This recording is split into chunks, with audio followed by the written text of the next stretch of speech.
আগামী 24শে সেপ্টেম্বর হাওড়ার শরৎ সদন মঞ্চে অনুষ্ঠিত হতে চলেছে ওয়ার্ল্ড চ্যারিটি ওয়েলফেয়ার ফাউন্ডেশন আয়োজিত ওয়ার্ল্ড চ্যারিটি অ্যাওয়ার্ডস সেরিমনি 2025।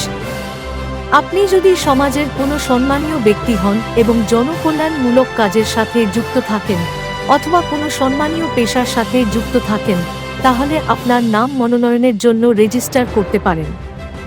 স্ক্রিনে দেওয়া অ্যাওয়ার্ডসের মনোনয়ন চলছে। বিস্তারিত জানতে ফোন করুন আমাদের হেল্পলাইন 9040898333 নম্বরে, অথবা ভিজিট করুন আমাদের website worldcharityAwardsceremony.org। World charity welfare foundation, সর্বদা এক কদম এগিয়ে।